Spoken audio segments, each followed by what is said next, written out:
I am the adopted daughter of the Shu family, and also the Villainous in the novel. With only 26 days left after my failed attempt to win favor, I gave up. I spent all my savings to hire a young man to accompany me for a month. When he asked me what I wanted to do, I only replied with 2 words. Love me with all your heart, without any reservations. When Mother drove me out of the mansion, she didn't even let me pack a single bundle. To drug your own future brother-in-law.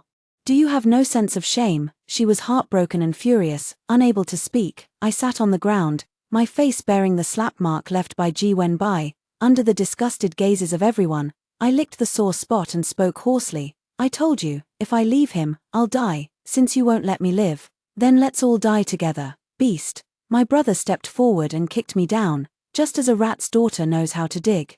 Is this how you treat your benefactors after our family kindly took you in? I pursed my lips, a heap of words wanting to retort from my stomach, but as soon as I opened my mouth, whoa, I spat out a mouthful of blood. That kick from my brother was quite heavy. The first time the lame young master, whom I had cured, had a chance to show off, it was on me. Father accompanied Ji Wenbai back from outside, with Shu Yuna following behind, crying uncontrollably, Sister.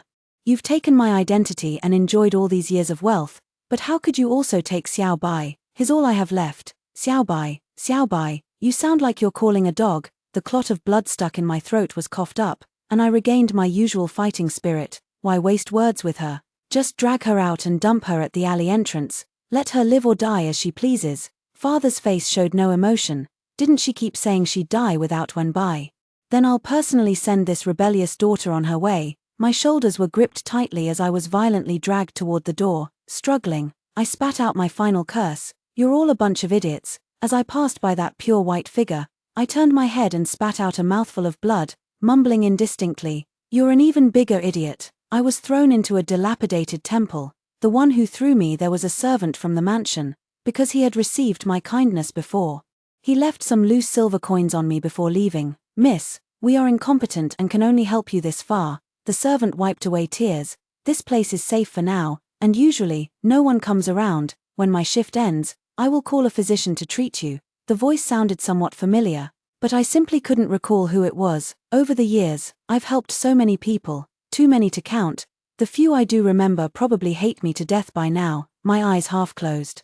A golden hairpin clutched in my hand. I didn't react to the servant's words. My body was rapidly mending, and without the pain blocked, it felt as if I were being sewn back together, stitch by living stitch. That I could hold back my cries was the result of me clenching my back teeth until they ached. The servant sighed deeply and turned to leave. Another incense stick burned down, and the fine, dense pain finally receded. I propped myself against the wall and stood up.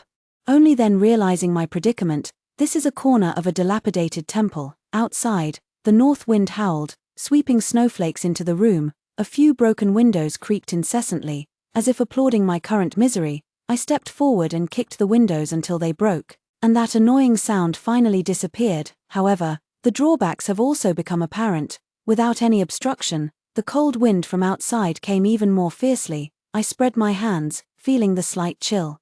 And my emotions calmed down. I was reckless today, but I have no other choice. The moment I heard the mission had failed, I went mad. I've been humbling myself for over a decade, just to survive. If Shu Yuna is innocent, then am I not innocent too? The Shu family might have forgotten that it wasn't me who falsely claimed their daughter's identity back then. It was because they recognized the young child, huddled together with me in the den of kidnappers, as the legitimate son of the Minister of Rights.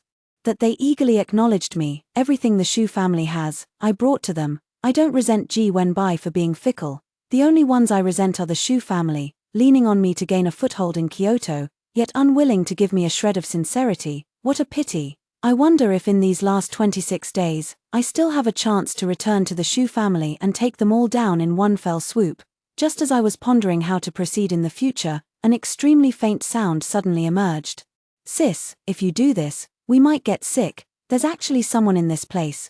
My expression stiffened as I looked at the window that couldn't be fixed, feeling a rare sense of embarrassment. Sorry about that. It's okay. The voice grew softer, as if a little embarrassed. Out of curiosity, I followed the sound and walked over. Lifting the altar cloth, I saw a little girl curled up beneath the incense table. She looked to be about 5 or 6 years old, with 2 little pigtails on her head. Appearing adorably awkward upon seeing a stranger, she instinctively curled up and handed over the steamed bun in her hand. "This is all I have. My brother said if you want more, wait for him to come back."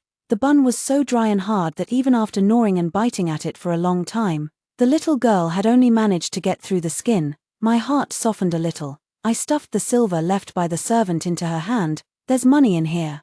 Hide it well and give it to your brother when he returns. Don't eat this kind of rubbish anymore, it's just sad to see." After giving my instructions, I stood up. The Shu family are all a bunch of fools. Who knows if they might get a sudden impulse and come here to wipe us all out. If it were just me, it wouldn't matter. But there's a little girl here too, I can't let her get caught up in this. I put down the table curtain and prepared to leave. The next moment, a clean little hand tugged at me.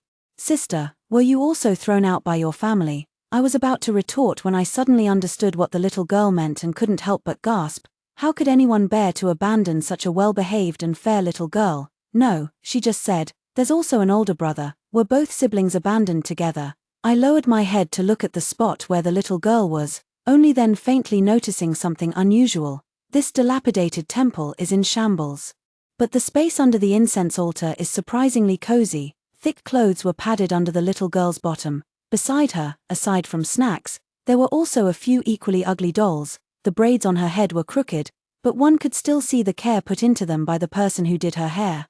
It's just that the skill was really poor. I suddenly don't want to leave anymore. I have never experienced such a pure and genuine love. From the moment I received that divine revelation, I've spent over a decade in sordid pursuits. Now, with little time left, I really shouldn't waste the remaining days mingling with those maggots. I have found a better place to go. I took the initiative, slipped under the incense table, held the little girl in my arms, and spoke with confidence. "Seeing you all alone, I'll be kind and wait here with you until your brother arrives." The little girl held the steamed bun and gave me a big smile. Okay, the waiting time felt quite long. I was bored, so I casually helped the little girl change her hairstyle. She touched her hair, giggled, and hugged me tightly, rubbing against me. "Sister, sister, you're so good. Rongrong likes you." Rongrong. The name is as cute as the little girl herself. I tilted my head back, feeling quite smug.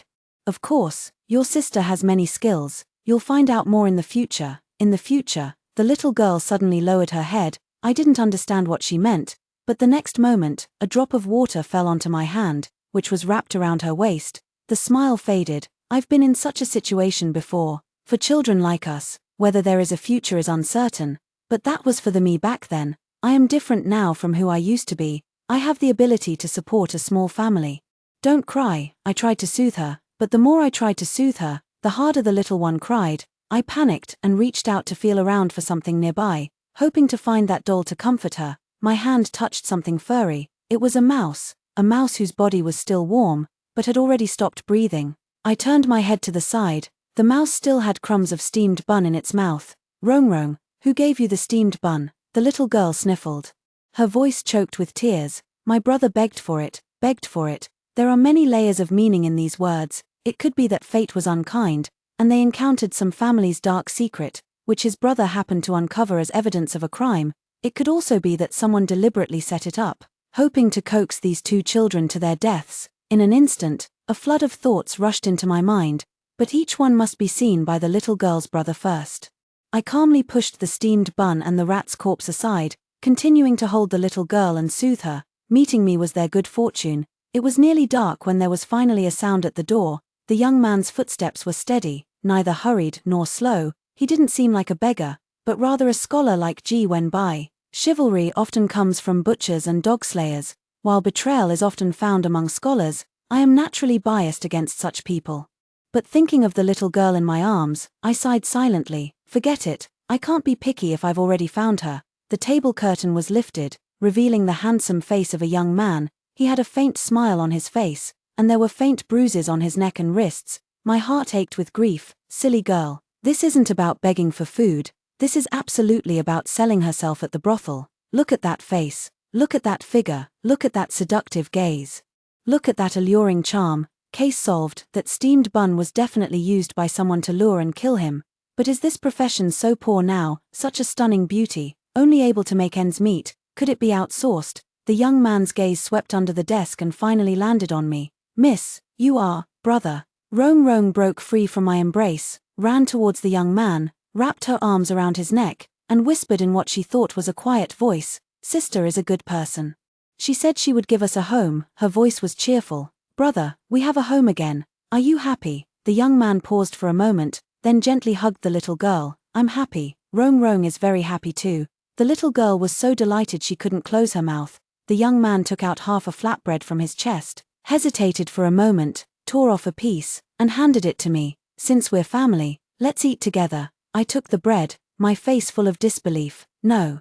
You just accepted it like that. No wonder you're living so miserably even after selling yourself. Too much conscience." "I can't do it. I have no quality, no conscience. I'm all tough and stubborn. My morals were left in the womb, just a reincarnation of Liu Bei. It's a pity I don't have the grand ambitions and strategies of others, and I've ended up in this sorry state." Thinking this, I viciously took a bite of the flatbread and mumbled indistinctly, "Fine, if you say we're family, then we're family." After eating the flatbread and coaxing the child to sleep, the young man gave me a meaningful look and led me to the doorway. The snow hadn't stopped yet, and with every step, it made a crunch sound. I watched the snow creeping up the young man's ankles and slyly followed behind him, carefully stepping in his footprints. Ji Wenbai once said that I've always been the type to care about the head but not the tail. That's not wrong. So, while I was intently stepping in his footprints, I bumped my forehead right into the young man's slender chest, unexpectedly hard, covering my nose with tears in my eyes. I complained, "Why did you stop?" The young man was silent for a moment, seemingly stunned by my audacity. After a while, he managed to utter, "Sorry, I wasn't the type to press an advantage." So I waved my hand and said, "Just don't let it happen again. There is no next time." The young man murmured in rebuttal, "My sister is naive and happened to catch your excellency's fancy, but having been displaced since childhood, her longing for a home is too profound. A casual remark from your excellency might become a lifelong obsession for her." I did not say it casually, seeing the young man's face full of disbelief. I handed him the hairpin I had been hiding all along. "This thing is something I always carry with me, thanks to an incident in my childhood. Even though the Shu family spoiled me rotten, I still got into the habit of keeping this hairpin on me at all times. This is practically half of my life savings. Every year I secretly add a little more weight to it. Don't be fooled by its simple style. It now weighs almost 10 taels. If we exchange the hairpin for silver and copper coins, it'll be enough for us to leave this place and start a new life elsewhere." I then stretched out my foot, showing him the pearl-embroidered shoes, and laughed boldly. "If the money isn't enough, there's still this. This is the wisdom of life." Seeing the young man's silent demeanor, I stood on tiptoe and patted his shoulder. "Learn well, young man." The young man didn't move. "What do I need to do then?" He suddenly spoke, his jet-black eyes fixed on me. "You have done us such a great favor. What can I do for you in return?" I was momentarily dazed by the look in his eyes and blurted out, "Love me." "What?" The young man doubted his own hearing and looked at me in disbelief. My purpose has been exposed, and I no longer care about saving face. Clearing my throat softly, I lowered my head. "Love me like you love your sister, recklessly, selflessly. It doesn't have to be for long, just a month will do. I've loved others for so many years that I've forgotten how to love myself, but I want to know what it feels like to be loved by someone." Silence spread between the two of them. The embroidered shoes adorned with pearls were already soaked through by the snow. I shifted uneasily. Just as I thought I was about to be rejected, the young man's voice finally reached my ears. "Okay." I looked up abruptly, meeting the depth of his dark eyes. "Since you, noble sir, do not disdain, Qi Zhon will take the liberty this once." Qi Zhon acted swiftly. By the next morning, a mule cart was already waiting at the entrance of the dilapidated temple. The mule was unusually majestic, its appearance more akin to that of a horse. Yet, compared to a horse, it was far more docile. I glanced over and noticed that it had already been prepared with antifreeze measures. His quite thoughtful. I averted my gaze, feeling even more certain of my earlier assumption. An ordinary person wouldn't consider things in such detail. Only someone born into wealth, with nothing better to do than stroll around on a snowy day, could be so thorough. Behind the mule was a somewhat worn-out blue cloth carriage. Seeing me staring intently, Qi Zhon slowed his steps and spoke with a hint of embarrassment. "Yesterday, the noble gave me gold. I exchanged half of it for silver and got 6 to 5 taels. Buying this animal cost 25 taels. A brand new carriage would have cost 6 taels, but I found this second-hand one in good condition for only half the price, so I took the liberty of buying it." Qi Zhon explained in great detail, whether out of fear that I might be angry or for some other reason. Before I could speak, Rong had already rushed out from under the incense table, her hair a tousled mess. Wow, such a big horse. She looked up at the mule in awe, her small face full of astonishment. Rong likes it, I chuckled. Stepped forward to pick her up, gave her a little bounce, and then gently placed her inside the carriage. If you like it, it'll be yours from now on. Qi Zhon's eyes deepened, and he suddenly lowered his head, went into the house to gather the fluffy items, and handed them to me. Your Excellency. I took the items and casually tucked them under the small table. From now on, call me Ajiao. He froze. I continued speaking. I'm not some noble person, just a stray dog. Besides, calling me that is too distant. How will you love me in the future if you keep it up? Qi Zhon's face suddenly flushed red. He feigned composure as he let down the carriage curtain and sat on the shaft. Everything will be as Ajiao says. I've never been called that by an outsider before, so hearing it suddenly made me a bit embarrassed. Do you want to be Rong's sister-in-law? Rong, holding her little face, suddenly spoke up, not knowing how to respond. I cleared my throat lightly and rummaged through my bag for a comb and hair tie to divert her attention. What does a little girl know about being a sister-in-law? Come here, let me comb your hair. Rong obediently lay on me, still mumbling softly. Of course Rong knows, sister-in-law is brother's wife. The one who sleeps under the same blanket with brother and makes those loud noises. Rong has seen it many times. Ahem, a man's violent cough came from outside the carriage. Rong, stop talking nonsense. The man's voice was somewhat stern. My hand paused as I stared at the part in Rong's hair, feeling a bit hesitant. Should I first find a doctor to check if he has any illnesses? The remaining days are already few. If I were to catch some venereal disease or something from him, wouldn't that be an awfully unlucky way to die? I made a mental note of this, thinking that after leaving the city, I must find an opportunity to have both of them get their pulses checked. The carriage swayed gently as it left the city. The snow had already stopped, the weather was cold, and not many people were leaving the city. Rong had already fallen asleep.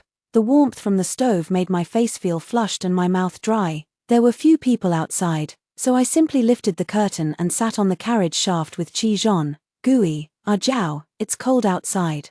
You and Rong should stay inside the carriage. Hot, I'll keep it brief. Gazing at the rare scenery outside, I casually asked, where are we heading now? After trying to persuade me a few times and seeing I was getting annoyed, he finally answered my question honestly. To Yingtian Prefecture. He focused on the road. Is it far? Not too bad. At our pace, it'll take about 5 days. 5 days?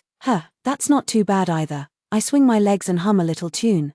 The official road had been cleared of snow overnight. Now, walking on it, there's only a thin layer left. As the wheels roll over, the snowflakes mix with muddy water and turn into slush. I was chatting with Qi Zhon, our conversation meandering without a set purpose. Most of the time, I was the one asking questions, and Qi Zhon was the one answering. He really is someone who's easy to take advantage of. No matter what question I asked, he would answer it earnestly and seriously. Occasionally, when she didn't want to speak, she would close her mouth and look at me with her jet black eyes, moist and gleaming. It gave me a guilty feeling, as if I were bullying a puppy. Where is Jiao? Why did Jiao suddenly appear at the abandoned temple? Qi Zhon suddenly spoke. He can already call my name very skillfully. Perhaps it's fate that brought us together, I said casually. Seeing him purse his lips again, I realized that what I said might have been ambiguous. I don't know why. But I suddenly felt a strong urge to share my past experiences with him. Perhaps it was fear that I might die silently one day, like penned-in chickens, ducks, and geese unremembered and uncared for by anyone. I unconsciously tightened the coat on me. After a long while, I finally spoke. I am the Shu family's adopted daughter. The Shu family's adopted daughter. As soon as these 4 words were spoken, I saw Qi Zhon's hand tighten. This is what you call prestige, the daughter of a minor official. Yet she managed to make a name for herself through her own efforts. In a way, she really worked hard. Even if it was inappropriate, I couldn't help but feel a sense of pride. I was waiting for Qi Zhon to react like others, either annoyed, shocked, disdainful, or inquisitive, but he did none of that. His gaze remained fixed ahead, his voice as steady as ever. Then you must be really famous. Thank you. I silently expressed my gratitude. After a moment, I took the initiative to start the conversation again. Actually, I'm not as bad as the rumors say. Before receiving that divine oracle, I was but a child of 5 or 6. At that time, I was tangled up with Ji Wenbai, 2 grimy, skinny children, in this ship container where people were dragged out roughly every day, were on the verge of breaking down. The kidnappers only distributed 1 meal a day, when they came. They would also conveniently discard the useless people. The food was terrible, a small, fist-sized steamed bun, accompanied by a bucket of water. The steamed bun was made of who knows what. One bite required a desperate effort to chew it down, even when diluted with water. The metallic taste of blood often lingered in the throat. Ji Wenbai initially refused to eat. His fine silk garments had been stripped away, replaced with tattered rags like those of a beggar. Yet he still carried himself with the poise of a nobleman, watching us scramble for food like wild dogs, his eyes filled with nothing but fear and disdain. I felt sorry for him and snatched a steamed corn bun for him, handing it over. Eat something. If you get too thin from hunger and lose your looks, you won't fetch a good price, they'll throw you overboard. The young master silently took it, but before he could bring it to his mouth, tears began to fall. I miss my parents. That one sentence moved half the carriage to tears. They were all children, all forcibly taken from their parents who wouldn't miss their mother and father. The wailing cries attracted the kidnapper. Without asking any questions, he picked up a whip and lashed out wildly. You little brats. Still thinking you're the pampered darlings of your families, all of you better behave, or I'll throw you overboard to feed the fish. After a few lashes, even the loudest criers fell silent. Only the young master suddenly stood up and bowed to the kidnapper. I am the legitimate son of the Minister of Rights. If you let me go, my father will surely reward you handsomely. Damn, here comes a brainless one. I moved aside expressionlessly to avoid getting hit by the whip later. The trafficker's face turned pale, as if he hadn't expected to catch such a worthless catch. After a few seconds of silence, he turned and left. The young master breathed a sigh of relief and found me in the crowd. I scrambled on all fours, running as fast as I could. He grabbed my clothes, his eyes crinkling with a smile. Don't be afraid. My parents are rich, they'll buy your freedom too when the time comes. He smiled with utter innocence. Once we're out, I'll personally take you home. Going home? I froze, ceasing to struggle. Even though I knew what he said was impossible, the thought of home brought countless memories flooding to my heart. You shouldn't have revealed your identity, I spoke up. You'll die, they won't send him back. Father said that those who abduct and sell commoners are to be hanged. As for abducting and selling children of noble families, the ringleader faces death by 1,000 cuts, while accomplices are to be hanged, and family members who are aware of the crime share the same punishment. Everyone is born of parents, even the most reckless person has their own weaknesses. To protect myself, this person before me must die. The child's face instantly turned deathly pale. He suddenly realized he had been reckless. The tactics of intimidation and bribery his father taught him were not effective against these rough and ready folk. A moment later, he suddenly released me and found a secluded corner to sit down. Don't come over. I don't want to drag you down to die with me. The look in his eyes as he glanced up was tinged with confusion, sorrow, and fear. I froze. In that dazed moment, I heard the divine oracle. Beep, binding the villainous. The oracle said a lot. The gist was that I needed to use the person in front of me to become an adopted daughter of the Shu family. Then, before the Shu family's real daughter returned, I had to gain 80% favorability from the Shu family and the person in front of me, or else I would be annihilated. I don't understand what favorability means, nor do I know what this divine oracle signifies. I just want to live, to survive and return to find my parents.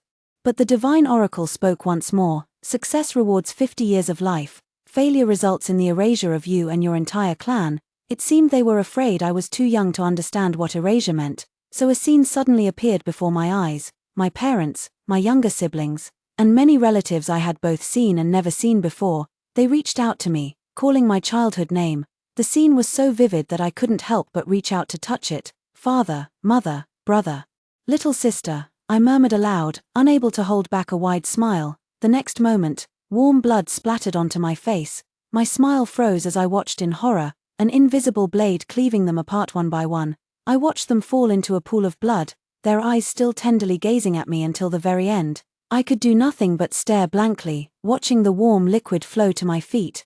Then, returning once again to the first scene, at just 6 years old, I learned the meaning of the word annihilation in a way that could only be described as brutal. Where is the legitimate son of that family? I'll take you to your father. When the kidnapper came in earlier, he wore an awkward, fawning smile. The boy instinctively glanced at me. He knew these traffickers had ill intentions, but he had no way out. He clung to a faint hope in his heart. What if, out of fear of his father's power, he actually agreed? He dared to gamble, but I didn't. I lunged forward, pinning him beneath me, a mournful cry escaping my throat. "You're not allowed to leave. If he left, he would die. My parents, my clan, they will die." At first, the kidnapper tried to coax me into leaving. Later, seeing that I refused to let go, he grew frantic. He started kicking. Kicking with all his might. The foul-smelling soul kicked and stomped hard on my face. Let go or not, let go or not. My consciousness blurred, as if a mountain was pressing down on my head. But I still held onto the person beneath me. "I won't let go, I can't let go." Tears mixed with bloody foam gushed out. I heard the person beneath me calling my name with a sob, but I couldn't make out the words. "I won't let anything happen to you." I looked at the boy, yet it felt as if I were looking at my parents and little sister. Absolutely not. Damn it. Ran into a lunatic. The thug, seeing that he couldn't kick me down, raised his whip and struck with all his might. It hurt so much it was unbearable. Each time, it made me convulse uncontrollably. I gritted my teeth, feeling only the taste of blood with every breath. "You fool, let go of me. My father is a high-ranking official. I won't die. We don't even know each other. I don't want you to save me. Go away, just go." The child's cries were like a cuckoo weeping blood. "Help us, someone save us, someone help us. My father is a minister." The voice echoed in the cabin, then faded into silence. Why is it taking so long to deal with one person? Someone knocked on the door. The kidnapper let go. "This girl is stubborn as hell. I can't separate them." Someone outside grew impatient. "If you can't separate them, just throw them both down." The kidnapper hesitated for a moment, then finally made up his mind. He called for another person, and together they threw us down through the small door. I had already lost consciousness. The shock of the cold water brought me back to my senses a little. I wanted to try floating, just like my father taught me. But now, Wenbai wouldn't let go. He stared at me in terror, kicking his legs frantically. "Help, asterisk gurgle asterisk, asterisk cough cough cough asterisk." Me, I tried to calm him down, but he was too scared. "Can you help us?" I asked the thing in my head. No, the voice was colder than water. "The strategist dies. The task fails. The ending remains unchanged." That image appeared in my mind once again. I steeled myself and bit down hard on the boy's shoulder. It wasn't until blood was drawn that the boy stopped his actions from the intense pain, staring at me in a daze. Seeing that he had regained consciousness, I kicked through the water, swimming with him toward the shore. I never let go, and every time he struggled, I bit down harder, bite after bite. I managed to drag both of us ashore. When I finally released my grip, I saw that the bite had gone deep enough to reveal the bone. The wound looked especially gruesome on his slender, pale shoulder. I spat and watched the distant ship, mumbling, "Go report to the authorities." There were still many children, many families on that ship. I can't go back, but at least they should be able to. "I don't know the way. You and I, come with me." The boy's voice choked with emotion. "Don't fall asleep, I beg you. My father is a high official. He will surely repay you." Useless. My heart clenched. But there was no other way. It had come to this. I raised my hand to my mouth, gazed at the distant sun, and bit down hard. The boy's shouts are in my ears. My mouth is filled with a fishy, sweet liquid. The dual stimulation of pain and food made me a bit more conscious. "Carry me on your back." The boy obediently carried me on his back. "Which way should we go?" "To where there are people." "Where could there be people?" "Little sister, let me tell you, my parents are both very powerful. Please don't fall asleep. I'm so scared. If only you hadn't saved me back then." I lay on his back, my feet occasionally brushing the ground, sending sharp pains through me. But soon, the pain left my body. I felt my entire body become incredibly light, like a fairy from a storybook, soaring up, flying to my hometown, flying back to my home. "Mother," I mumbled indistinctly. "Mother." My back stiffened, and then a voice choked with tears responded to me. "Yes, Mother, yes, Mom, it hurts. Just wait. Once I find someone, it won't hurt anymore. But I'm so sleepy. I want to sleep for a while. When I wake up, I can eat the rice cakes my mother made." "Don't sleep. Don't you dare sleep." He said this as he ran. After finally making it to the village, he knelt before the first person he saw. "Auntie, please save my sister. I am the legitimate son of a minister. My father is a high-ranking official. He will reward you handsomely. Save me and my sister. We were kidnapped by traffickers, and there's a boat heading towards Qingju. Please report to the authorities quickly." As luck would have it, this auntie was the village madwoman. She had once had a daughter who was abducted by traffickers, and she had gone mad ever since. Hearing Wenbai's words, he let out a howl and rushed into the city. Carrying the two of them, first, they went to the medical clinic, then to the county office. Ji Wenbai's portrait had already been sent down. The local officials saw it and immediately reported to the prefecture, successfully intercepting the ship. After we recovered from our injuries, we were also sent there, waiting together for our families to come and claim us. Among those people, I saw my parents' haggard and pale faces. I wanted to go over, but I couldn't, and I didn't dare. I pushed Ji Wenbai. Tell them, their daughter is dead. How should I describe the look in Ji Wenbai's eyes? Back then, I was so consumed by my own grief that I overlooked the complexity in his eyes. But now, I think I understand. It was a look of disdain, a disdain for those who crave wealth and disown their parents. But he still did it. I hid behind them, watching my parents break down in tears, watching them cry out my childhood name with every word dripping with anguish. But I couldn't go out, nor could I move. The images in my head made me afraid to speak. I pinched my thigh hard and looked up at the 4-character plaque high above the hall. Tears gushed forth. Father, mother, just consider me dead. If I'm dead, you won't have to worry anymore. Live well, and carry on with your lives. Stop torturing yourself for my sake anymore. I watched as mother fainted from crying and was carried away by father. Ji Wenbai had returned. He held me, his voice strained. Don't cry, you saved me. And I will repay you in the future. I lowered my head, my vision blurred, my expression sorrowful. How will you repay me? So that heaven might spare me. Most of the children had been taken away. Only Ji Wenbai and I remained seated in the back hall. Please wait a moment, young master. The minister will be here shortly. He was perceptive and did not ask about my identity. He only asked if we wanted something to eat. We were all starving, but we shook our heads before things were settled. We didn't dare eat anything or trust anyone. The man smiled and left. Before long, 2 families rushed in from outside, each grabbing hold of Ji Wenbai and me. Upon seeing my face, the woman holding me screamed and tried to push me away, but when she heard others address the Wen family as minister, a flicker of something passed through her eyes, and she pulled me even tighter into her embrace. My precious darling, how did you end up like this? I want to argue, but the woman was too strong, choking me until I couldn't breathe. You're hurting her. Ji Wenbai pushed the woman away, pointing at the faded wound on my back. I said to the Wen family, Father, Mother, my sister was beaten like this to protect me. The man addressed as Lord Wen cast a deep gaze, his eyes falling upon me and the woman. After a moment, he let out a low hum. That single hum, I became a child of the Shu family. This one amham elevated the Shu family's status to new heights, allowing them to stay in the capital and become officials there. I leaned my head against the car door and asked Qi Zhon, see, I'm not that bad, am I? I avoided the oracle and selectively recounted the events of that year.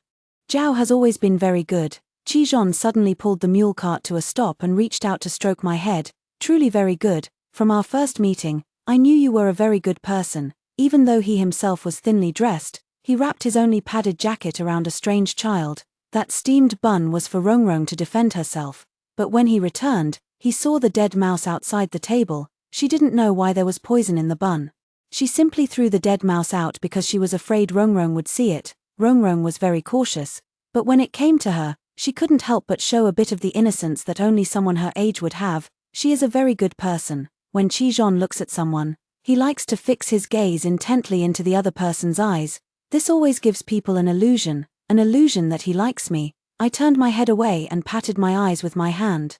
As expected of someone in that line of work, getting into character so quickly, I pursed my lips, suddenly leaned in close to him, and gently touched his cheek. After doing this, both of us froze at the same time, crimson stains. I scrambled frantically into the car. It's all Qi Zhon's fault for being so handsome, making me involuntarily recall that scene I once saw. Shu Yuna said that was an action only lovers would share. That's why I couldn't hold back. I covered my face with my sleeve, my cheeks burning hot. My hand unconsciously touched my lips. Though they felt cold, they seemed to burn intensely. How could I have made such a move? The person involved expressed deep regret. Suddenly, my clothes were tugged. I lifted my head and met Rongrong's smiling little face. Sister-in-law, I saw it. I saw you kissing my brother. You really are my sister-in-law. I reached out to cover her little mouth. She dodged while giggling uncontrollably. Stop it, stop saying that. Amid the laughter and play, the mule cart slowly moved forward again. No one saw it. On the carriage shaft, the young man who always had a gentle expression wore a stern and cold face for the first time. He steered the carriage with one hand while the other touched his lips. Just as he was about to make contact, he abruptly withdrew his hand. His eyes were filled with helplessness. Zhao, he He silently repeated the name, Zhao. He said it again, the corners of his mouth unconsciously curved upwards. Zhao is a good girl. It seems he really does like her a little. They had been traveling intermittently for a whole day. As dusk settled, an official post station finally came into view. The carriage and horses pressed on without stopping. I couldn't resist leaning out to ask Qizhan, is there anywhere else to stay up ahead? Hard to say. Qizhan didn't turn around, but his voice softened considerably. Official post stations don't accommodate commoners. Let's walk ahead and see if there are any inns or temples. Can people stay in temples? Temples have lodgings where travelers can rest. As for the cost, you can just donate some money for lamp oil as you see fit. Seeing my curiosity, he continued to explain, the temple lodgings can also be stayed in for free, but vegetarian meals and fodder require additional payment. Since men and women are housed separately, we should still prioritize looking for other accommodation options first. He finally turned his gaze toward me, just one glance, and he abruptly turned his head away again. When he spoke again, his voice carried a forced calm. Zhao is quite handsome. It was such an ordinary remark, yet for some reason, my heart began to beat even faster. I closed the curtain and pulled my head back in. Rong, being young, had already fallen asleep after eating. Seeing that it was getting late, I gathered the charcoal in the brazier, preparing to keep it warm for use the next day. Another quarter of an hour passed, and the carriage slowed down, with some human voices now audible around us. There's a small town ahead, we'll spend the night here. I didn't reply, lifting the carriage curtain. It looked more like a large village than a town. Two people were leaning against the city gate talking, and upon seeing the carriage approach, they immediately came forward to inspect it. After paying the city entrance fee, the mule cart drove inside the city. There were inns and guest houses. The inns offered shared sleeping quarters. Without a moment's hesitation, Qizhan parked the mule cart right at the entrance of the guest house. He handed the mule over to the waiter, instructed him to provide fine fodder and a thorough grooming, and then asked for 2 single rooms. Bring another pot of hot water and a few side dishes with flatbreads. The waiter grinned. A trade caravan arrived here yesterday, so we only have 1 single room left. Why don't you and your wife share one? Seeing that neither I nor Qizhan spoke, he assumed we were having a disagreement and that was why we wanted separate rooms. Normally, this money would just be earned as usual, but this time, there really are no rooms available. Qizhan looked hesitant. Rong looked around and tugged at him. Rong wants to sleep with big brother and sister-in-law, even if you two howl in the middle of the night. Oh, her remaining words were muffled by a large hand. I held her face flushed red with embarrassment, wishing I could find a hole to crawl into. Qizhan, however, managed to pretend nothing had happened and spoke to the waiter. 1 room is fine. Please send up 2 buckets of hot water, and bring the food we ordered earlier as well. After giving his instructions, he went to the counter to pay the deposit, then shouldered the baggage and followed the waiter's directions upstairs. There was no charcoal fire in the room, and the cold made one shiver. Qizhan noticed a charcoal brazier nearby, picked it up, and went downstairs. I placed Rong under the quilt and felt it with my hand. It was a bit too thin, worried she might get sick. When the waiter brought up hot water, I paid extra for 2 more quilts. The waiter only agreed to bring 1 quilt. 3 quilts wouldn't even fit. He made a pained expression, pretending to be in a difficult position. Madam, please have pity on me, we're already short on quilts. And even if you pay extra, we can't spare many more. Qizhan returned carrying a red-hot charcoal brazier. Hearing this, he cleared his throat lightly and dismissed the waiter. Later, you can sleep with Rong. I'll make do on the small couch for the night. I looked at that small couch, it wasn't even half his body width. Sleeping on it would surely freeze him to death. I wanted to object, but the circumstances didn't allow it. Then, when you come back, move the small couch closer to the bed, nearer to the charcoal fire. Okay, he looked up at me. I'll do whatever Zhao says. Boom. Without even looking, I could feel the heat on my face. Perhaps that sentence had too great an impact on me. At night, I suddenly dreamed of the past. Once upon a time, many people had said the same words to me. Because of Ji Wenbai, the Shu family treated me very well. They often put on a doting expression and say this to me. Every time Ji Wenbai hears them say this, he becomes a bit uncomfortable for a moment, but every time I ask him what's wrong, he tells me it's nothing. This is what I owe Zhao. He said this in a light, airy tone, like a dandelion without roots, carried far, far away by the wind. I didn't understand what he meant. At that time, I was still drowning in the panic of having harmed someone else, distraught and unsettled. I fell ill, gravely ill, in a daze. I said to Lady Shu, who was keeping watch by the bedside with bloodshot eyes. "Mother, I am not Yuna. I am not your daughter. Please go find your own daughter." Her expression flustered. She scolded sharply. "Don't talk nonsense. You are my child. I am not. I've remembered everything." On the way back to the mansion, I pretended to have lost my memory and claimed it as my own. I am actually not well. Because of myself, I harmed another child. I despise myself for this. But Mother didn't believe me. After giving a few more instructions, she hurried away. I followed behind her, barefoot, leaning against the wall for support. I wanted to tell her to hurry and find her real daughter, but as I approached the study, I heard something I could hardly believe. "She's sick and confused, but are you confused too?" Lord Shu's voice was cold. "She is the only child we have, but whenever I think of Yuna, my heart aches." "Why should it ache? She is with her grandmother. What is there to ache about? If you are unwilling, you can stay and have her take your place." Lady Shu fell silent, seeing her cry incessantly. Lord Shu had no choice but to console her again. "Since we got this new daughter, haven't you noticed how much better your life has become? I originally intended to take 2 beautiful concubines. But because of Minister Wen's words, I've remained faithful to you alone all this time. Think about our son too. He can attend the South Academy, where the children of real high officials and nobles study. Don't be foolish. At least leave Yuna's name for me as a keepsake, in case there's a chance in the future." All right. As long as Madame Shu didn't make a fuss, Lord Shu was quite easy to talk to.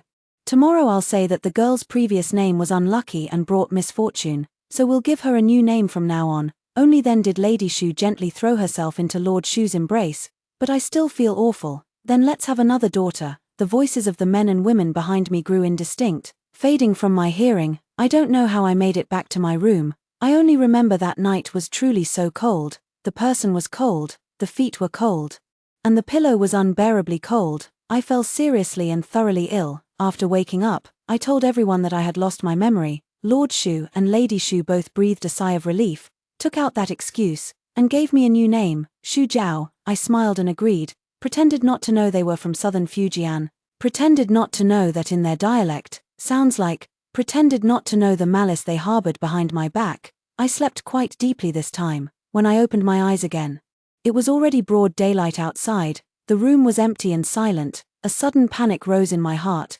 Could it be that I've been abandoned? Could it be that they were all pretending? Have I been discarded again? I walked barefoot to the place where I had left my bundle last night. Empty. Where the outer garment was placed last night. Empty. The shoes are gone too. When a person is in despair, their mind goes blank. My eyes were glazed over as I stared at the pale window, tears uncontrollably streaming down. "Why are you doing this to me? Why did you abandon me? Didn't you say you would love me, Mother?" Now, all I can think of is that woman who cried until she fainted, her image blurred in my memory. If she were here, she would surely love me well. I slowly walked closer to the window, watching the bustling traffic outside, and stepped onto the stool. "Ah Jiao." The voice came from behind. A tremendous force pulled at my waist, hooking me into an embrace before we both crashed to the ground. It was Qi Zhon's voice. I want to turn back, but he used too much force, making it impossible for me to move. A moment later, a drop of water fell onto my shoulder.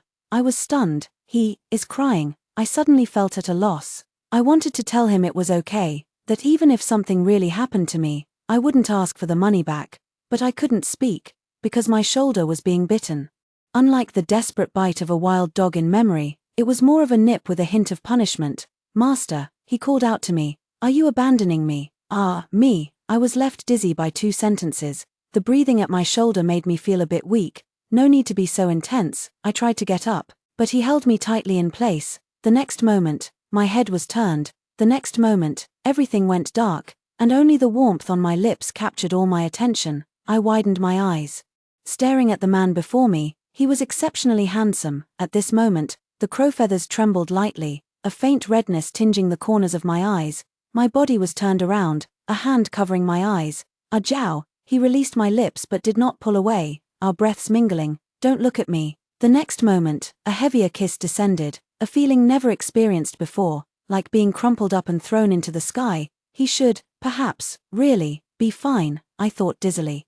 My hands unconsciously wrapped around him in return. Forget it, it doesn't matter anyway. Something subtle had changed between Qi Zhon and me. Neither of us mentioned that kiss, yet every time our eyes met, it felt like a reminder. Rong Rong also seemed to notice the change between us. always covering his mouth and peeking at us. 2 more days until we reach Yingtian Prefecture, Qizhan said to me during the break. He was still angry about what I did that day.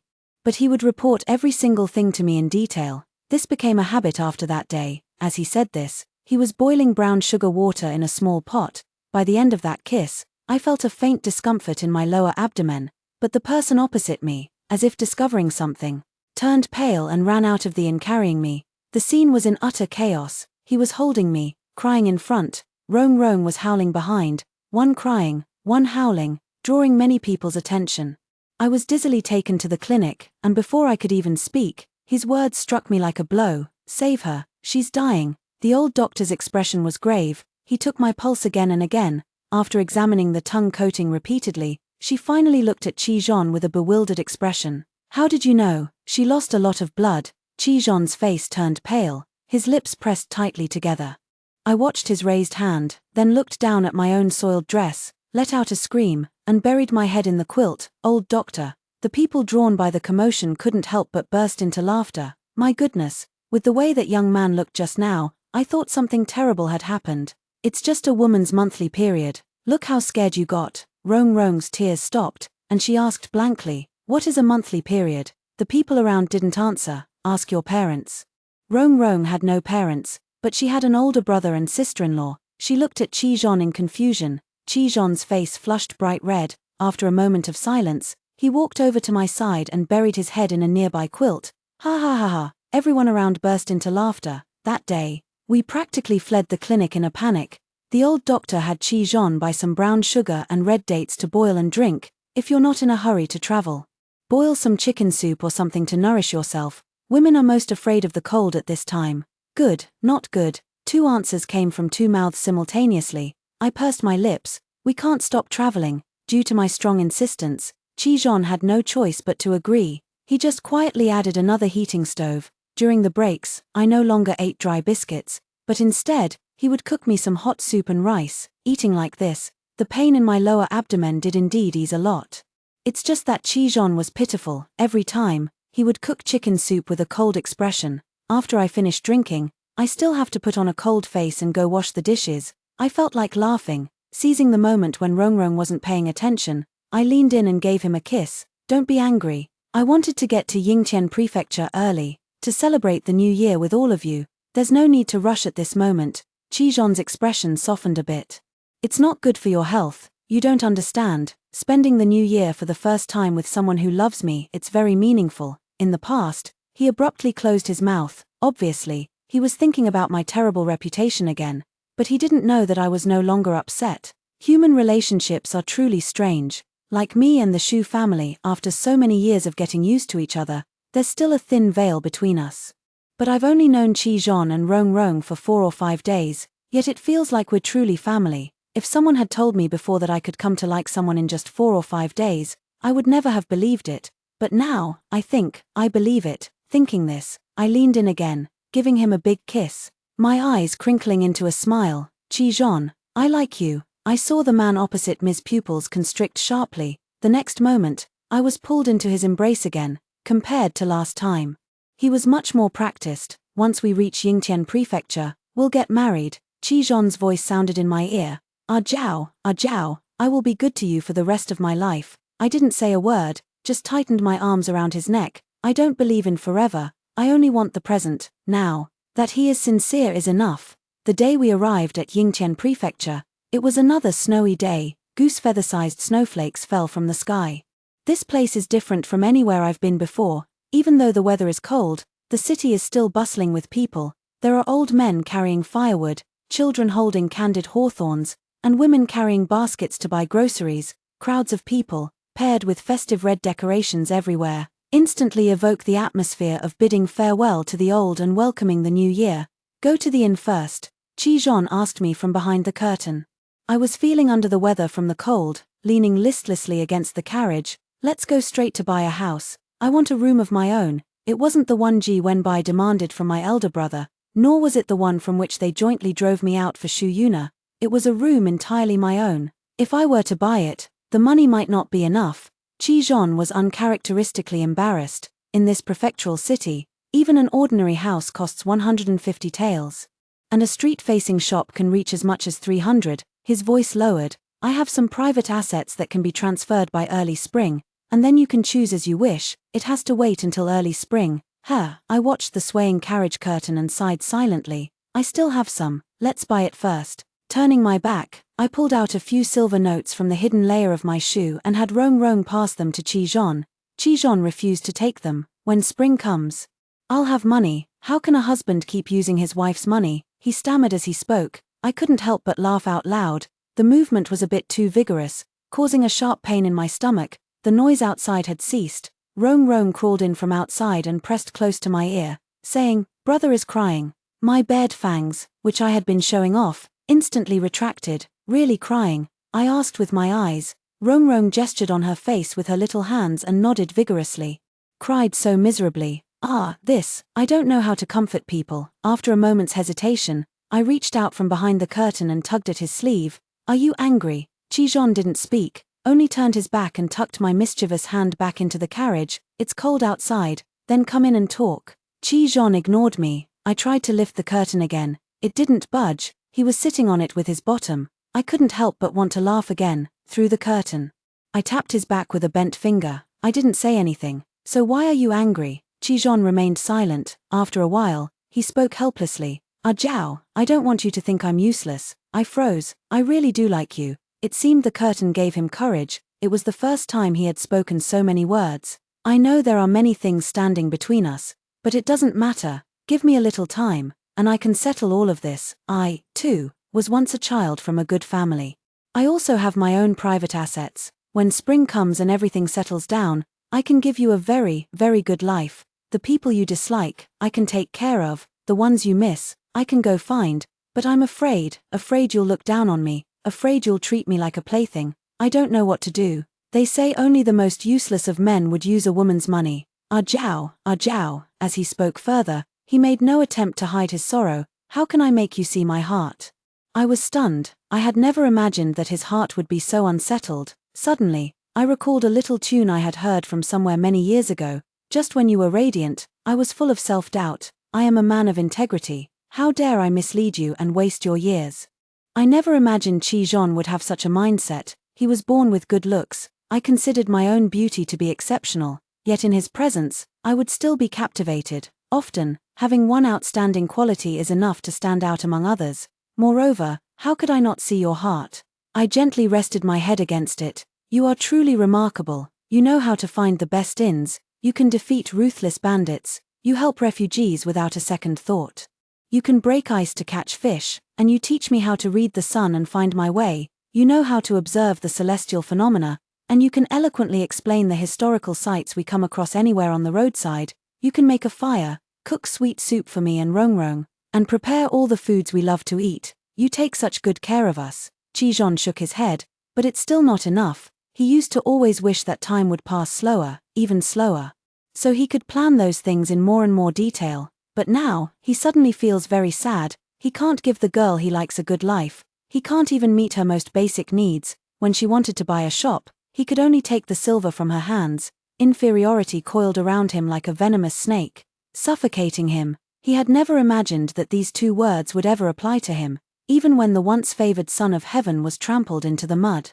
He would only offer a faint smile toward the mountain peak and begin climbing once more. It's enough. My voice was muffled. After leaving my parents, this is the first time I've felt such love. It's truly enough.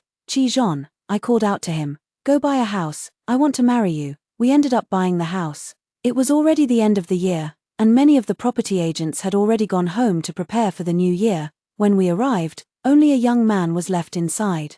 Seeing the three of us, he greeted us with a cheerful smile. Are you looking to rent a place? To buy? I exhaled a puff of white breath. We need it urgently. Something we can move into today. Well, that is quite urgent. The agent scratched his head, turned around to flip through the book for a while, then came back holding it. Madam, according to your requirements, only 3 places meet the criteria. One is near the government office, one is at the docks, and the other is by the city gate tower. The one near the government office was previously our master's residence. He happened to be promoted and put the house up for sale early, entrusting us to handle it. Since he left not long ago, everything inside is in excellent condition, no repairs needed, and you can move in right away. over by the pier. It's a bit smelly because it's close to the lake. If you're tight on money, you might want to check it out, but one thing to note. You can't cook in the houses there, afraid we might not be interested. The agent quickly added, you don't need to cook there anyway. There are plenty of small vendors around, just call out, and they'll deliver food right to your door. It's even cheaper than cooking for yourself. As for the place near the City Gate Tower, it's a regular residential house. There's not much to say about it, all the daily necessities are provided, and there's even a well inside. The only downside is that it's quite lively. If you don't like noise, you might want to think twice. After hearing about all three places, I had a pretty good idea in mind. Forget about crowded places. As for the docks, thinking about what happened that year, I crossed that off too. Looking at it this way, only the area near the government office seems suitable. Upon hearing my words, the broker didn't show the slightest hint of surprise. It seems these three places were all carefully selected by him, just to sell the first one. The agent locked the door and took us to see the house. The room wasn't far, it was just a short walk away. Unlocking the Iron General, the house reveals itself before your eyes. It's a two-courtyard house, complete with a small garden. This house was built with some thought back in the day. Madam, no need to worry about overstepping, it's all compliant with regulations. The agent smiled at me.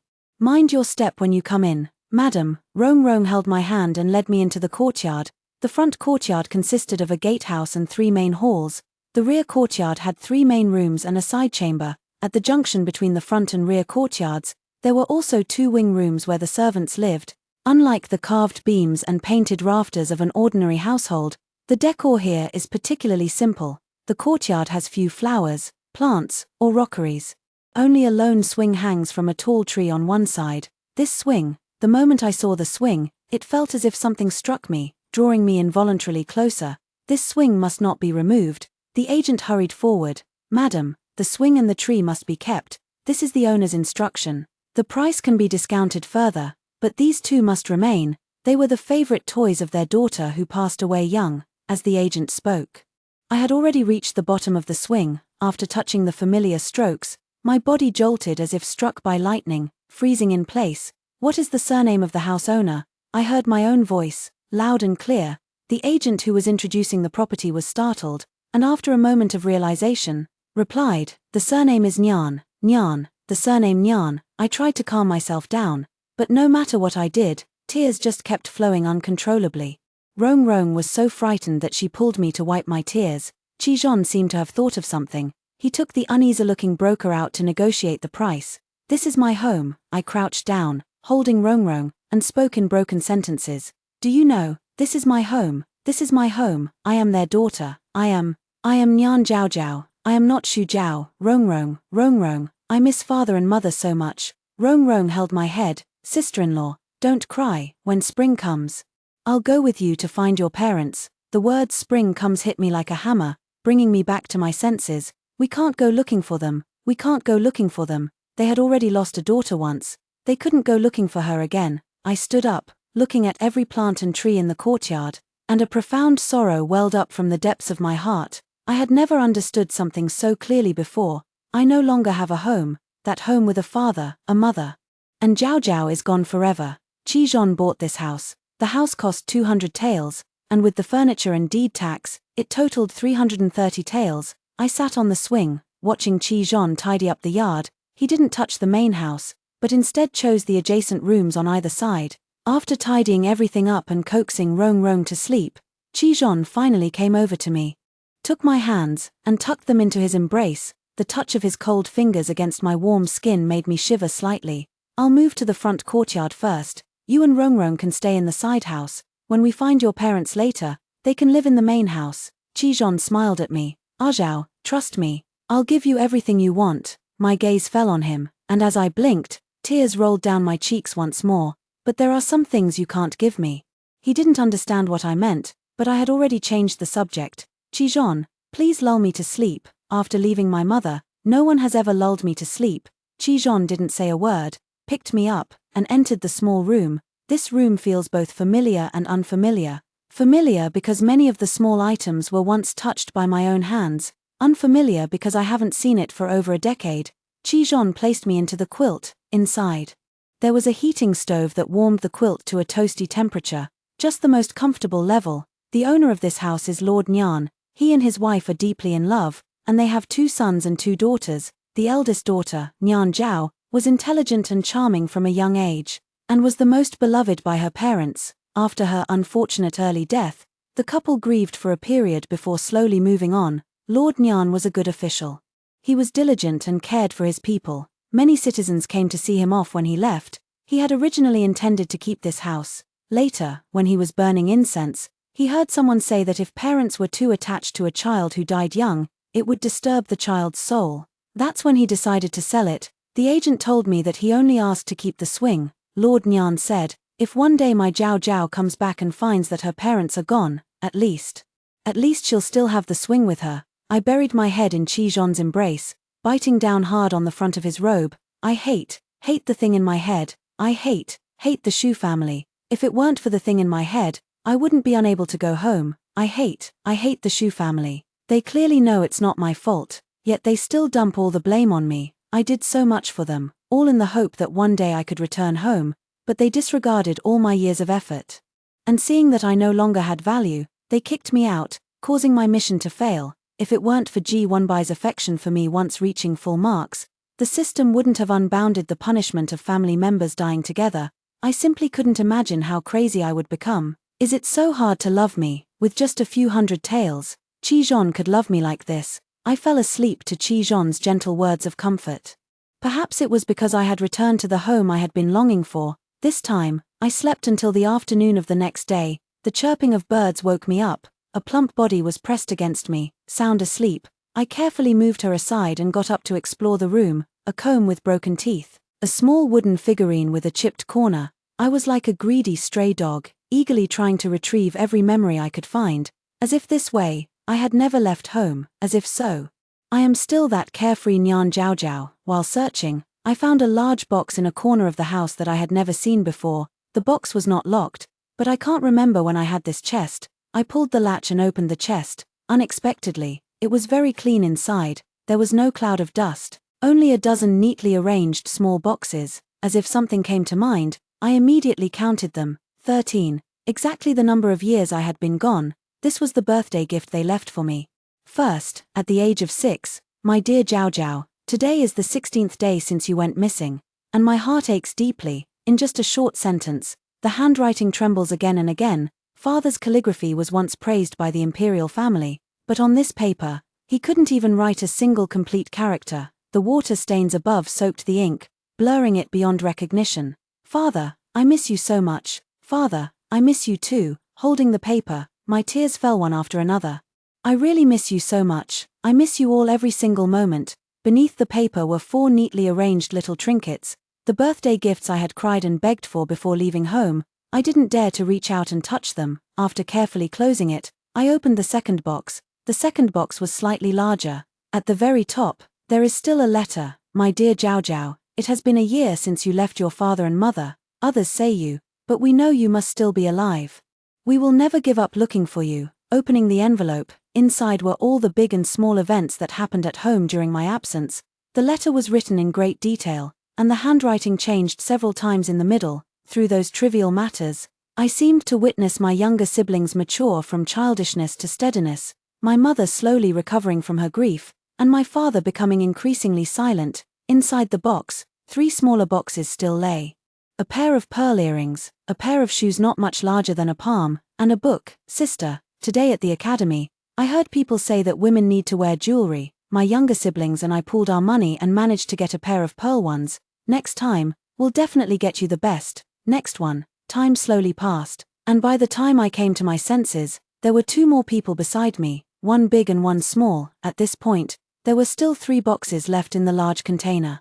One of the boxes was the largest, taking up half of the entire container. I couldn't carry it. Qi Zhon stood up and helped me retrieve it. I opened the box. Inside, there was no letter, only a set of hair ornaments and a fiery red wedding dress. On the letter from the year I came of age, Father once said that Mother was embroidering my wedding dress. The wedding dress, it turned out to be so dazzling. It's so beautiful, Rong Rong exclaimed from the side, even more splendid than the palace.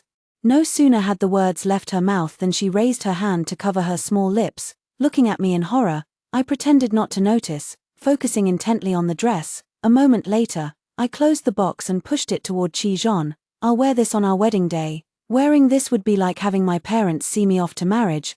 Won't you wait a little longer?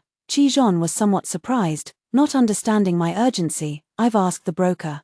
Lord Nyan has returned to the capital to report on his duties. When spring comes, after I've settled my affairs, I can take you back to the capital with me. The back of his ears turned slightly red. By then, we can go together to pay our respects. I won't wait any longer. My gaze shifted from his bleeding earlobe to the closed box. My eyes holding a tenderness I hadn't even realized was there. I want to marry you quickly. I can't wait another moment. With a single sentence, Chi-Jean froze completely, not knowing where to put his hands and feet. After a long moment, he let out a low Rong jumped and clapped beside them. Great. I'm going to have a sister-in-law. I'm going to have a home. Yes, that's wonderful. I'm going to have a home again. I reached out and touched those boxes, gently placing them back. Mother. Father, do you see this? Your daughter is getting married. Your daughter is going to have a home again. For this wedding, Chi-Jean was extremely meticulous. He was away from home all day long, and every time he returned, he carried a large pile of things. Because of his high profile, all the neighbors knew that the Nyan family was about to marry off their daughter. If it weren't for the fact that it was close to the new year, many people would have come to help. But Chi-Jean was also happy to have no one helping him. He meticulously arranged every corner, striving for perfection. Every time I got up, I could notice something different in the courtyard. Several times, I wanted to advise him that it really didn't need to be so grand, but every time, he would blink his wet eyes and look at me with a wronged expression. Without saying a word, I would surrender. Have it your way, have it your way. Those who work have the right to make decisions. As for me, I'll just take Rong around the streets to snack on local treats. Thanks to father's vigorous efforts against human trafficking, the city's public safety is remarkably good. I take Rong with me, walking safely along the path, bringing her to taste the snacks I loved as a child. Tap, tap, tap. The familiar sound of bamboo clappers came from the street corner, growing closer and clearer, accompanied by the well-known call, wonton on a stick, freshly wrapped and boiled.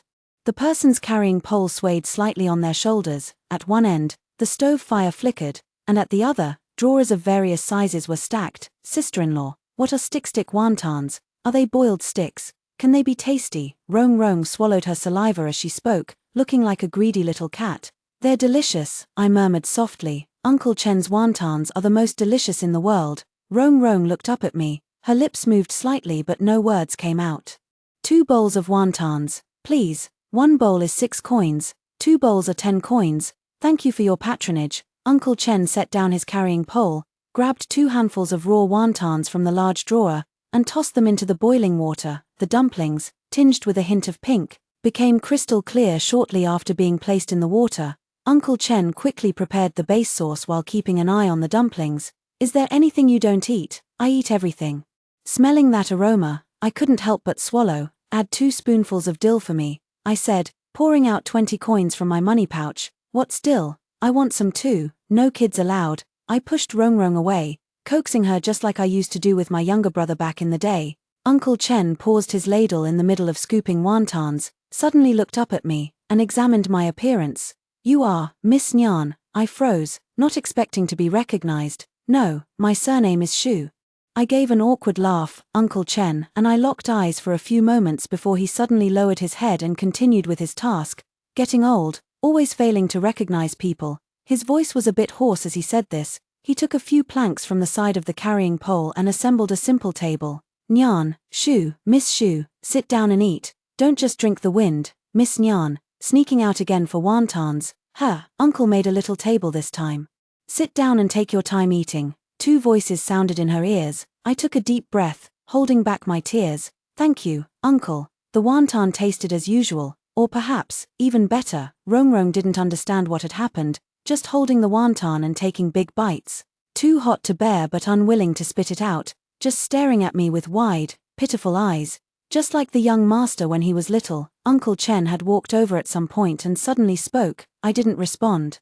Nor did I know how to. After Rong finished eating, she placed the money on the table and prepared to leave. Miss Shu, Uncle Chen suddenly called out to me. I turned around. Have you been well all these years? It must have been, not good, I suppose. Meeting his concerned gaze, I lifted the corners of my mouth. It's been very good, actually. If one day, my parents were to discover that I had once appeared, if one day, they happened to talk about me, I hope that in their words, I am doing very, very well, so well that they no longer need to shed tears for me, afraid of running into acquaintances again. In the days before the new year, I didn't go out anymore and stayed peacefully at home. Occasionally, when the mood struck, I would even help Qijon decorate the courtyard. I cut out many paper cuts for windows, big and small, crooked and askew.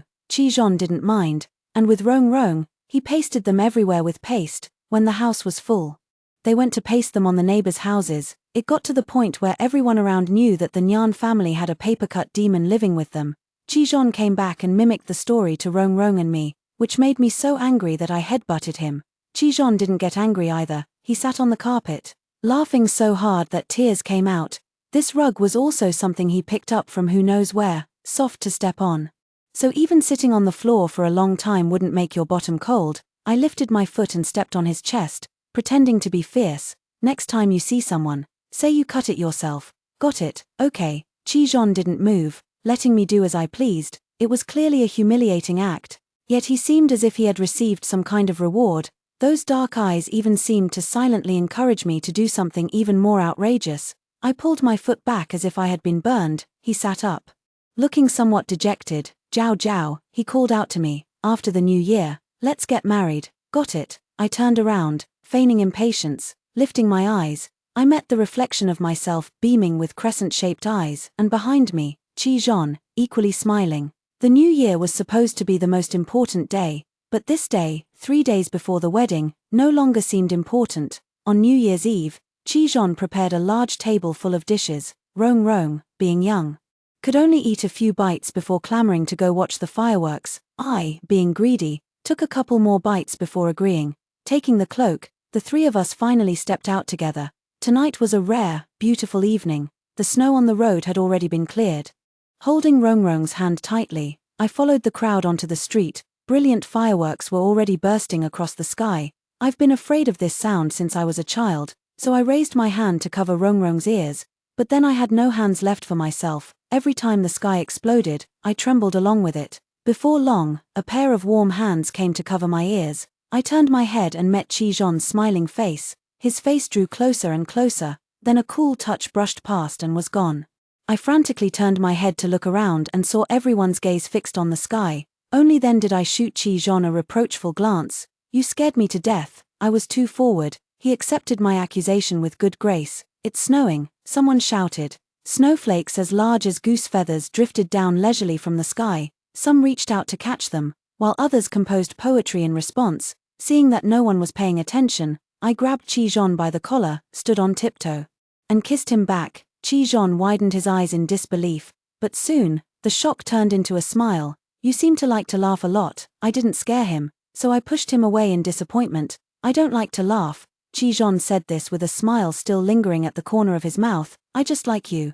Because I like you, I can't help but smile whenever I see you. Smooth talker, I muttered under my breath, but my hand beneath the cloak reached out and held onto him, fingers intertwined.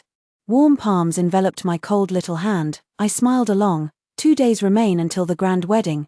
Qijon found someone to complete all the betrothal rituals with the utmost speed. Time was short, but nothing was perfunctory. I don't know what method he used, but he managed to invite a full fortune woman from nearby to comb my hair. The full fortune woman was very old, struggling to walk, and had to be carried in on a sedan chair. Her hands were rough, and her face was well lined with wrinkles. Yet her eyes were full of laughter, and the corners of her mouth lifted. She looked like an elder who had been well cared for. Madam, Master Qi has asked me to come and comb your hair. She picked up the comb and, with trembling hands, began to comb my hair. My hair was well nourished, perhaps because of my good mood. My already silky hair had become as smooth as satin these past few days. Madam, your hair is truly beautiful. There are aunts around giving praises. Among them are people I knew since childhood, and some I've only just met. Because of this grand wedding, they all came, packing the small house to the brim, with the first comb, from start to end. Wealth and honor need not depend. Second combing to the end. Together we fly wing to wing, with a beginning and an end. In this life we share wealth and prosperity. With each phrase spoken by the blessed woman, someone stepped forward to distribute wedding money and candies.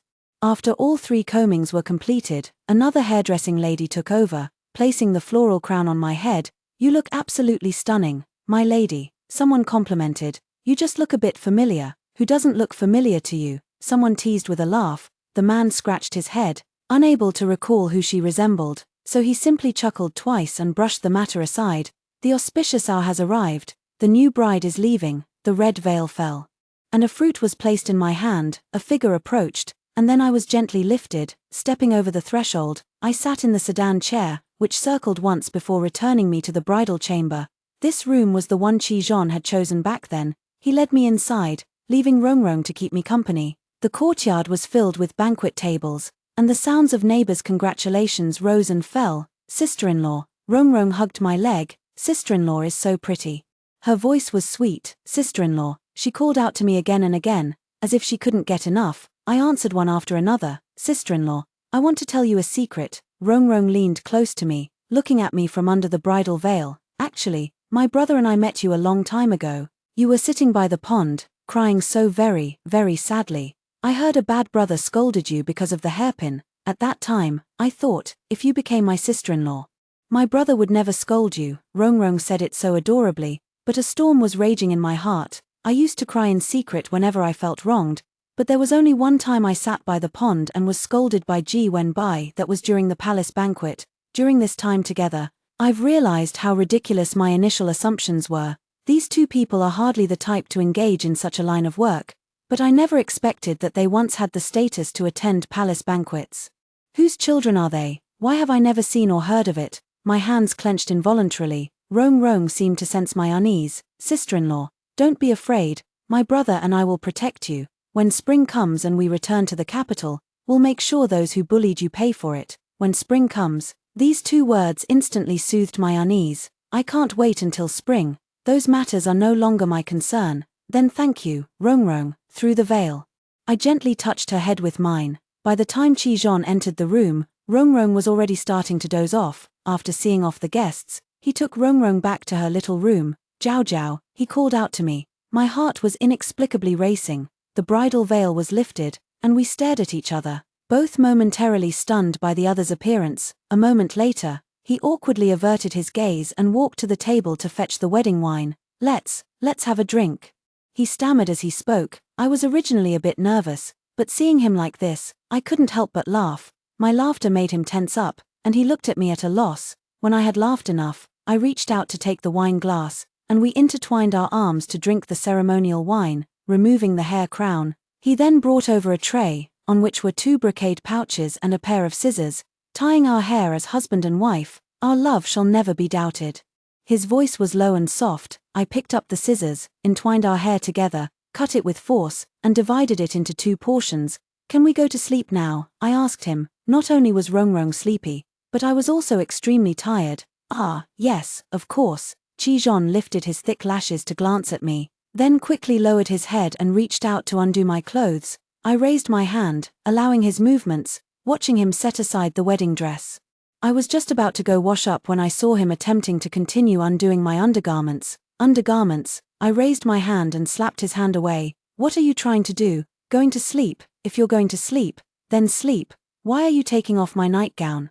I glared at him in embarrassment and annoyance, then went behind the screen to wash up. After coming out, Qijon was still sitting by the bed, looking bewildered. "If I don't take it off, how can I sleep?" So he was thinking about this the whole time. I lifted a corner of the quilt, crawled in, curled up in the corner, and poked my head out. "Sleep like this? You wouldn't want to sleep shirtless, would you?" I'd heard from girlfriends before that some men prefer to sleep without clothes. How absurd. Qijon fell silent at my question. He stiffly got up and walked to wash up with clumsy, uncoordinated steps. Not long after, he came over feeling refreshed and lay down beside me, smelling the soapy scent on him. I nodded my head in satisfaction. A man is best when he's clean and tidy. I closed my eyes with peace of mind. Qijon's body was very warm, like a large furnace. As the bed curtain fell, the presence of the furnace grew stronger. I couldn't help but move closer to his side. 1, 2, 3 times. Just as I was feeling content, enveloped in warmth, a hand suddenly pulled back the blanket. The next moment, I was gathered into the arms of the furnace itself. Someone sighed softly. "Jiao Jiao, this isn't how you sleep on your wedding night." Before I could react, our positions shifted, and I went from lying down to sitting up. A hand supported the back of my neck. I'll teach you. Don't be afraid, I've read many books, I won't hurt you, lips and teeth intertwined. I was transported to another world. The wave patterns on the canopy above the bed seemed to ripple as if they were real. I reached out and held onto someone tightly, afraid of being drowned in the sea. Jiao Jiao, he whispered my name into my ear, his breath warm against my skin. Call me Jiao Jiao, I responded through my tears. Good Jiao Jiao. After a night of absurdity, I opened my eyes again to find the sky still dark. The room was filled with candles, and by the bedside there were voices, one deep, one small, engaged in conversation. It seemed Rongrong was asking why I had slept for a full day and night. You must have bullied my sister-in-law, otherwise, why won't you let me see her? I wasn't, Qizhon answered with a stony face. You definitely did, Rongrong was furious. But no matter what was said, Qizhon remained silent. I wanted to help Qizhon out of the situation, but as soon as I raised my hand, I realized my whole body was aching unbearably. Last night's memories came flooding back. I slapped myself back onto the pillow. Forget it, he deserves to be scolded. Let Rongrong help me scold him a few more times. Qizhon's ears were sharp. Hearing the noise, he immediately walked around Rongrong and lifted the curtain. He looks quite well. I glared at him resentfully, barely holding back the curses. Scoundrel, you are right. He readily agreed and took the clothes from the side to help me wash and dress. His movements were very clumsy. He must have never done this kind of thing before. I didn't really want to get up, but I was very hungry, so I had to lean on his arm and rise. Sister-in-law, Rongrong looked at me, her eyes red and swollen. She wanted to hug me but didn't dare, only looking at me timidly. Did my brother hit you? I glanced at Qizhon's face and nodded heavily. Good, I knew it. Having received my confirmation, Fluffy pounced, throwing punches and kicks at her own brother. Unfortunately, she was small. And those actions had no effect whatsoever when they landed on Qizhon. While enduring the beating, Qizhon helped me sit down at the table. The food is still warm in the pot. I'll go get it for you. He lowered his voice, making me unconsciously think of last night. I covered my face. You're not allowed to talk like that. Okay, don't say okay. Yes, do not say okay. You are not allowed to say anything. Qizhon finally realized I was throwing a tantrum. He crouched down in front of me, took my hand and placed it on his face. Are you angry? Hit me. I pulled my hand back forcefully, and the movement made the already sore and swollen spot hurt even more. Seeing that I was unwilling, his gaze fell on my feet. If you're still angry, my feet, I quickly covered his mouth with my hand, my eyes full of warning. I'm not angry, I'm hungry. Go get me some food. Qizhon left the door in disappointment. I stayed indoors for 3 or 4 days without going out. On one hand, it had started snowing again. On the other hand, I found this unusual way of sleeping quite interesting. The more fiercely one fights, the braver one becomes, the braver one becomes, the more one loses. Qizhon, however, was quite happy. Rongrong was also very happy. Her happiness is because she can return to the capital. I thought it would be after the start of spring, but I didn't expect it to be so soon. Sitting in my arms, she played with my hair. Brother said we can set off after the Lantern Festival. My smile froze. Yuan Xiao, oh, it took 6 days to reach Yingtian Prefecture, and I stayed there for 16 days. Now, less than 4 days remain for me. There are still 3 days until Yuan Xiao. Enough, enough. I lowered my head and planted a kiss on her head. On the day of the Lantern Festival, it was a very fine, sunny day. I made tang yuan with Rongrong and asked Qizhon to take them to be boiled, 5 for each. A good omen of togetherness and reunion. After finishing the meal, I asked Qizhon to move the rocking chair to the corridor for me. I want to bask in the sun for a while, I coquettishly said to Qizhon. It's such a rare sunny day. Qizhon had no choice. He helped me set up the rocking chair and brought over 2 warm basins. I'll be back inside soon. He and Rongrong had to go to the contact's house today, so he couldn't keep an eye on me the whole time. Got it. I nestled comfortably in the rocking chair, hugging the hand warmer, gently swaying back and forth. Should I bring you something later? He took a few steps, then suddenly turned back to ask me. I crooked my finger at him. He had no choice but to step closer, placing his hands on either side of me. Give me a kiss. Rongrong is still here. He was uncharacteristically shy. I refused, tugging at him and giving him a hard bite. Go on, and bring me a bowl of wontons when you come back. From Uncle Chen's place, he wiped the crimson from the corner of his lips. Understood. The small courtyard fell silent. I squinted at the sunlight in the sky, waves of drowsiness washing over me. So sleepy. Tomorrow, it should be a fine day too. A fine day should be lived well. Clang, the heater fell off. and the rocking chair gradually stopped swaying, returning to its usual state. Qijon's perspective. When I got home, a Zhao was still curled up in the rocking chair. The stove beside me had gone out at some point. I felt a bit like laughing. It must have been lazy again. Is sister-in-law asleep? Rongrong lowered her voice, her eyes sparkling as she looked at me. I'm going to scare sister-in-law a little. No, I held her back. Be careful, she might spank you. I'm not afraid. Rongrong broke free, tiptoed over, and stopped beside a Zhao. I couldn't help but smile, afraid of being dragged over to settle a dispute later. So I simply took the raw wontons to the kitchen. On a day like this, nothing feels better than eating something warm. While cooking the wontons, the small courtyard was very quiet. There was no sound of Rongrong's laughter, nor the sound of a Zhao's angry threats.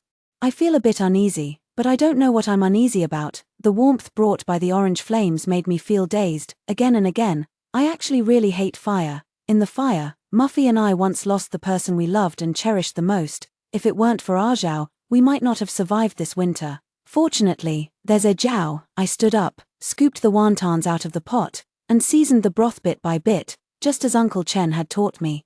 He said a Zhao has always been different from others since childhood, preferring to add lots of dill and enjoying the bitter taste. He said he recognized a Zhao at first sight. I thought of the old man's expression as he spoke and couldn't help but zone out again. Miss Nyan says she's doing well, but this old man can see that she's not doing well at all. If someone is truly doing well, how could their eyes be filled with nothing but sorrow?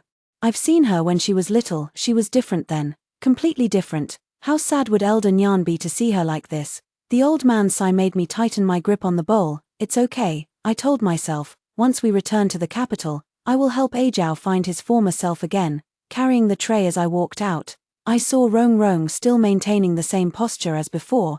The unease in my heart grew stronger. Why don't you come inside? I thought I was calm, but my voice trembled uncontrollably. Aren't you afraid of catching a cold? I asked again. No one responded to me. Following Rongrong's gaze, I saw the hand warmer and charcoal spilled on the ground. The hand warmer was left to Zhao by Lord Nyan, and she usually treasured it dearly, but now, that thing was on the ground, with a corner chipped off. Zhao, I called out to her, but she ignored me. Zhao, I called to her again. Time to get up. She didn't move a muscle. Rongrong stirred. She turned her head to look at me, said not a word, and with a wah, spat out a mouthful of blood before her body went limp.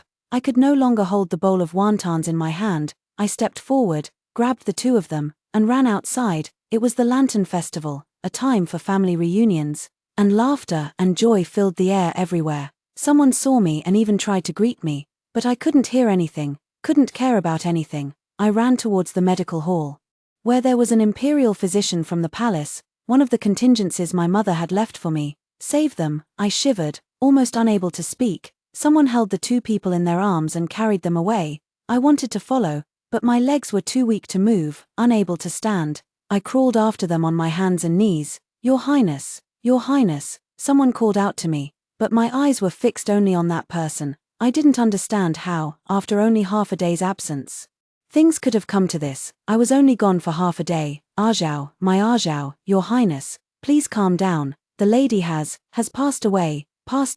My mind was in a daze. Where did she go? I need to find her. I must find her. She hasn't even eaten her wontons yet. How could she just leave like that? Your Highness, don't call me. I want to ask her clearly. How could she just leave? We got married. We bowed to heaven and earth. How dare she leave? How dare abandon me all alone?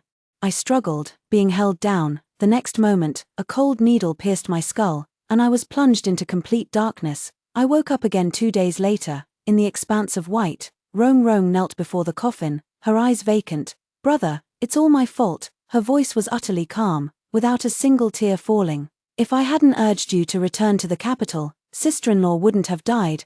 This is not your fault. I held Rongrong in my arms, struggling to suppress my sobs. Physician Do said that Zhao passed away peacefully in old age. These 4 words felt strange. When Dr. Do said it, he didn't even believe it himself. But that was the truth. Zhao had no external injuries, nor any illness. It wasn't poisoning, nor internal injury. It was just a simple, ordinary sleep, and then the person was gone. Just as she had suddenly appeared in the world of the siblings, she vanished just as abruptly. Only now do I understand all the many anomalies about her. Why she had been so urgently and frantically rushing us on our way. Why say there's no time left? Why refuse to admit to the outside world that you are Nyan Zhao Zhao? Because she had long known she would die. I don't want to admit it, but I have to. Zhao had known all of this all along. Love me as you love your sister. With all your heart and without any reservations. It doesn't have to be for long. Just a month will do. A Zhao's voice was right by my ear. I closed my eyes. My heart aching as if cut by a knife. A Zhao, I've fallen in love with you. But how could you bear to give me only a month? Rongrong nestled in my arms, clutching my clothes and sobbing loudly. Brother, what should we do? Sister-in-law is gone. Rongrong has no home. Rongrong has no home again. The white funeral banner fluttered. Like someone's silent apology, I cremated a Zhao's body, placed it in an urn, and prepared to return to the capital. These past few days, I never had the courage to enter her room, but on the day of my departure, I suddenly wanted to take something of hers with me. Perhaps, I will never return here again. Holding Rongrong's hand, I walked into her bedroom. Everything inside remained unchanged. It was as if the owner had just stepped out for a bowl of wontons and would be back soon. Brother, Rongrong suddenly called out to me. So many letters, so many letters. My heart tightened, and I quickly walked to the bed. Pulling back the curtain, inside a perfectly square box, a stack of letters was piled high. The corner of each letter was marked with the date it was opened and a sequence number. On top of the stack was a single sheet of paper. Unwrap them in order, no peeking. Next to the words was the image of a spoiled little girl. It's sister-in-law, Rongrong said, on the verge of tears again. She was originally a very strong child. She didn't cry when she was being hunted down, nor when she had to eat stale buns and live with rats. But after A Zhao left, she often cried. With trembling hands, I opened the first letter. Qi Zhon, Rongrong, I'm sorry. I hope you won't be angry when you read this letter. Yes, as you can see, I've known my time of death for a long time. The reason I kept it from you all along was simply because I didn't want my final days to make you unhappy. I myself am actually very happy, so this is what it feels like to be loved. I'm really, truly overjoyed. I don't know how much of an impact I've had on you all, but if it's enough to make living unbearable, then please live on to avenge me. I am the adopted daughter of the Shu family, a vicious supporting character controlled by divine prophecy. This is the story of my life. It started off messy, but thankfully, I had all of you. The oracle once said that in their world, there's a saying. It takes 27 days to form a habit, so I chose to make that request when there were still 26 days left. That way, you won't struggle to live without me once you've grown used to having me around. I hope you won't forget me. Crossed out, never mind, it's better if you forget me. If you can't forget no matter what, then live on for me. Every word seems carefree, yet each character is filled with reluctance. I tucked the letter into my chest and put away the box. Revenge, I will. Forget, I never will. The day I returned to the capital, the sunlight was truly brilliant. The young master of the Ji family is marrying Shu Yuna, the legitimate daughter of the Shu family. Drums and gongs resound, and the sounds of celebration never cease. The streets are lined with people offering their congratulations. Brother, it's that wretched couple. Rongrong lifted the curtain to take a glance, then let it fall, her eyes filled with hatred. I focused on styling Rongrong's hair into a bun. Your Highness, there's a celebration ahead. Should we make way or proceed? The attendant's voice came from outside the carriage curtain. No, understood. Our carriage, still that small green compartment, looked shabby and cheap. Such a vehicle, brazenly blocking the Shongshu family's wedding celebration, not to mention the passers-by. Even Ji Wenbai was taken aback. A moment later, he rode forward, cupped his hands in salute, introduced himself, and asked us to make way. No, the mule cart did not yield an inch. Instead, urged on by the attendants, it advanced a few more steps. Are you determined to oppose my Ji family? Ji Wenbai's threatening voice came from outside. So what if I did it right? Rongrong impatiently retorted. Who do you think you are, you? Ji Wenbai's face was pale, and even the red wedding robe he wore couldn't bring a hint of joy, feeling the gazes of those around him fixed on him. A surge of frustration clogged his chest. Charge through, he commanded. But the servant hesitated. Charge through, he gave the order once again. The servants exchanged glances, then continued forward toward the mule cart with pained expressions. Just as they were about to make contact, the attendant drew his sword.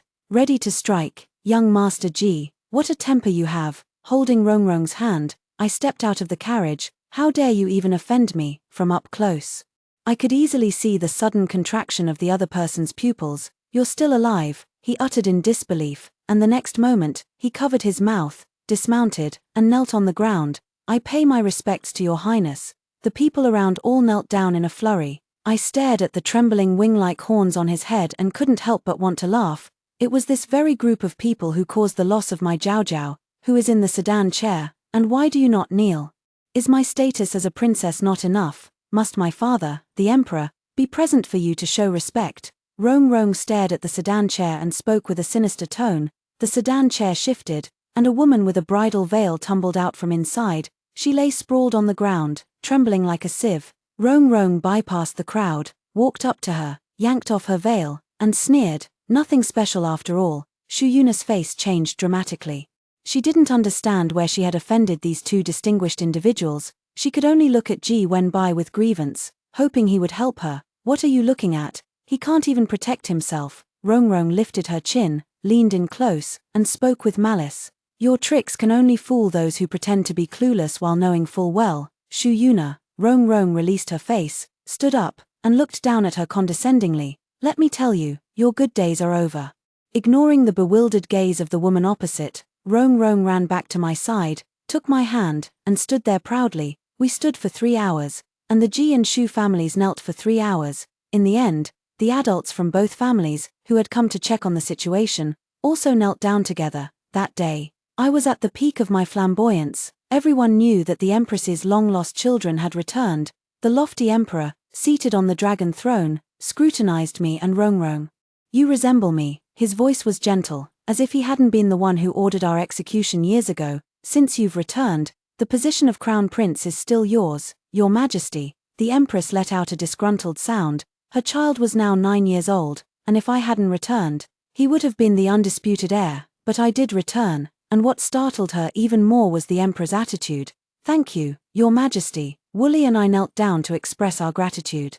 The person on the high platform raised an eyebrow. Won't you even call me father anymore? I didn't speak, and he waved his hand indifferently. If you don't want to call me that, so be it. I have many sons, yet no true successor. Since you have the ability to fight your way back, a bit of arrogance is nothing. We return to the familiar place, luxurious clothes and fine food, with servants as numerous as clouds, but Rong Rong never quite gets used to it. She always says it's not as good as what Uncle Chen's family makes. I think so too. Perhaps it was mentioned so often that His Majesty overheard. He leaned against the door, propping his chin, and asked us who Uncle Chen was. We didn't answer, but half a month later, the familiar wontons were brought before us. Along with this, there were also the transfer orders for the Shu and Ji families. They were sent by His Majesty. He always acts so capriciously, when displeased. He would personally poison his first wife and execute his legitimate son. If in a good mood, he would bring you everything you wanted. I didn't like that, so I killed him. You really are just like me. This was the last sentence he left for me. There was satisfaction, there was awe, but there was no regret. However, it didn't matter anymore. Brother, are you going to be emperor? Rong Rong stood by my side, coldly gazing at her lifeless father. I reached out and placed a hand on her head. Hesitating for a moment, do you want to be the emperor? Rong Rong suddenly looked up at me, her eyes flickering. Are you thinking of going to find sister-in-law? I averted my gaze. Not that soon. If you want to go find a wife, then I'll be the one. Rong Rong reached out and hugged my leg. Refusing to look at me, I want to make you happy. If finding a wife makes you happy, then I'm willing to be alone, to grow up all by myself. Silly Rong Rong, being an emperor is not that easy. Especially the unprecedented female emperor. I transferred the Ji family to my side, making him my foremost blade. The Ji family, unaware of the true reason, thought they were being given important responsibilities. Ji Wenbai was even more spirited and brimming with self-satisfaction. It's quite an eyesore, so I rewarded him with 3 40-year-old palace maids as concubines.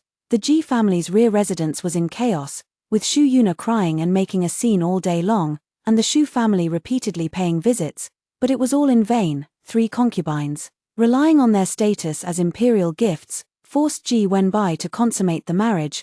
Young Master Ji would rather die than comply, so Lady Ji forced him to take medicine, as the shadow guard reported. The corners of his mouth twitched uncontrollably. Be more specific. Rong Rong's face was full of interest. The shadow guard lowered his head and could only recount the entire story from beginning to end. When it came to Ji Wenbai moving rhythmically while crying, Rong Rong was so excited that she clapped her hands, wishing she could reward him with a dozen more. Too much is as bad as too little. I signaled her to tone it down a bit. so as not to wear him out all at once, the next day. When Ji Wenbai attended the court, both of his legs were trembling. Everyone around knew what had happened to the Ji family and looked at him with pity. A fine gentleman like Jade, overnight, went from being the object of young girls' admiration to a laughingstock. After the court session ended, Ji Wenbai did not leave. He knelt in the imperial study, begging me to tell him why. I am unswervingly loyal to your majesty, yet your majesty often targets me. I seek justice, thunder, and rain. All are divine grace. Does Minister Ji not even understand this? Did Ji Wenbai not understand? He understood, so he knelt in silence. I looked at his back and suddenly spoke. Has Ji Qing ever done anything unjust? The straight back bent. I curled the corner of my lips. Seems like he has. Your servant. Your servant has his reasons. Ji Wenbai suddenly looked up, his face pale, as if wanting to defend himself. I don't care, just as he didn't care whether Zhao Zhao was wronged back then. He could favor Xu Yuna. Why couldn't he favor my Zhao Zhao? Ji Wenbai left, utterly dejected. Not long after, the secret guard reported that he had sought out the Steppe Empress's maternal family. Finally, this day has come. Rong Rong laughed happily. Time for revenge. On the day the Empress Dowager led her forces to force the palace, Ji Wenbai stood at the forefront. He almost couldn't wait to declare my crimes, including the death of the late emperor, yet no one paid any attention. My younger brother, not yet 12, gazed greedily at my position. The ambition in the Steppe Queen's eyes was utterly unconcealed. Everyone wants to be the Oriole, but the Oriole can only be me. It was a one-sided massacre. I eliminated everyone who would stand in the way of Rongrong's ascension to the throne, following the list and wiping them out one by one. By the end, everyone trembled at the mere mention of it, when I announced that I would step down in favor of the eldest princess. The remaining officials were nearly moved to tears of joy. A silent reformation is underway. As for right or wrong, let future generations judge. On the day Rong Rong ascended the throne, I went with her to the dungeon. There, the Shu and Ji families were imprisoned. They cursed each other for holding one another back. The Shu family accused the Ji family of being reckless and meddling in matters that could cost them their heads. The Ji family blamed the Shu family, saying that if Xu Yuna hadn't stirred up trouble out of jealousy and disrupted the household, the emperor would never have taken notice. The cursing escalated until Madame Ji and Madame Xu were tangled up in a physical fight. If I had known your biological daughter would turn out like this, I'd have preferred the fake one. At least she wouldn't cause such disgraceful incidents. Mrs. Xu retorted without backing down, only realizing it now, too late. It was you who held my hand back then and told me to get rid of Zhao. Xu Yuna sobbed on the side, lamenting her own miserable fate. Ji Wenbai, who had been slumped in the corner like mud, suddenly looked up. What do you mean, get rid of? Didn't you say you sent Zhao back to her parents? What does get rid of mean? What have you done to Zhao? Bah, who are you pretending to be a good person now? Madame Xu gained the upper hand and kicked Madame Ji to the ground. Through the wooden bars, she spat viciously at Ji Wenbai. None of us know who Zhao's parents are, so where are we supposed to return him to? I couldn't bear to let her leave back then. It was you who were indecisive, you who wavered, and now you're pretending to be a devoted lover. I am not. Ji Wenbai's eyes were wide with fury. I have my reasons. What reasons might Lord Ji have? Why not share them with us so we can all hear? Rong Rong and I walked in. The two families were stunned at first, then pleas for mercy erupted. Rong Rong gave a signal, and the hidden guard immediately lashed out with a whip. Screams rang out as they finally realized that I truly despised them. Congratulations are in order. At this point, he found himself unable to speak. Why waste words on them? However they bullied sister-in-law. Today will make them pay it back. Rong Rong let out a scornful laugh and ordered, drag them out, sister-in-law. No one present was a fool. Upon hearing these two words, their faces immediately turned ashen, except for Ji Wenbai. He looked at me blankly and asked, what sister-in-law? Who are you talking about? It's your father. Rong Rong took the whip dipped in salt water and lashed down with force. Bloody foam flew up with the whip. Ji Wenbai's face contorted in pain, but he still stretched out his hand. Please, your majesty, tell me that person isn't Zhao, right? You are not allowed to call sister-in-law by her name. Rong Rong lashed out with the whip again. This time the whip swept across his face. He covered his eyes and let out a scream. Lady Ji screamed and rushed forward, shielding Ji Wenbai, begging me to spare him. I ignored her and gestured for someone to drag him out. Tell me, why did you bully Zhao Zhao? No, Ji Wenbai struggled to get the words out. I never bullied her. I was with Xu Yuna only to help her atone for her sins. Atonement, These two words left my expression blank for a moment. I truly couldn't understand how he could associate this term with Zhao Zhao. Zhao is inherently greedy. For the sake of wealth, he denies his own parents. Perhaps knowing that death was certain, Ji Wenbai stopped screaming. He lay there like a dead dog.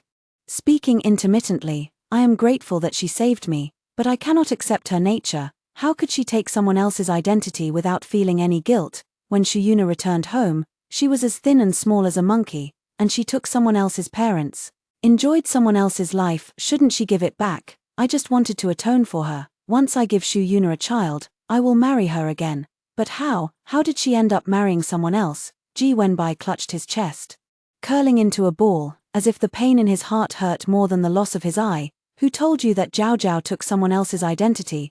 I lifted my gaze and swept it over the Xu family. Finally, my eyes settled on Xu Yuna, who was trembling like a leaf. Was it you? No. Xu Yuna immediately retorted loudly. I never said that. He came to that conclusion on his own. Seeing that I showed no sign of anger, she swallowed hard and continued, Your Majesty, Your Highness.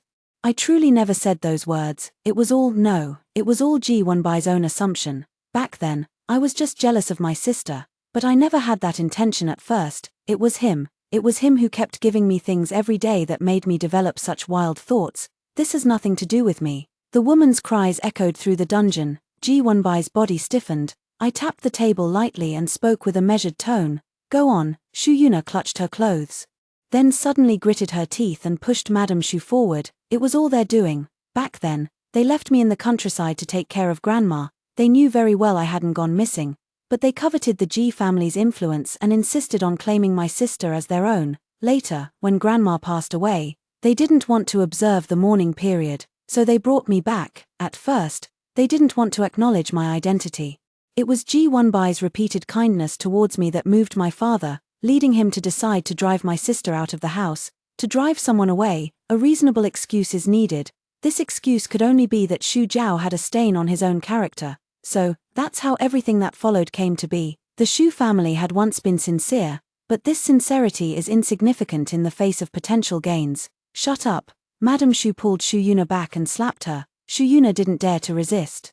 Covering her face, looking at me with tears welling in her eyes, her gaze carried a seduction that I detested. Your Majesty, my sister used to be very kind to me. They all say that I resemble my sister. Ah, before he could finish his words, Rong Rong lashed out with another fierce whip. My face, my face. Xu Yuna covered her face, writhing on the ground in pain. Now, she was finally sharing both honor and disgrace with Ji Wenbai as husband and wife.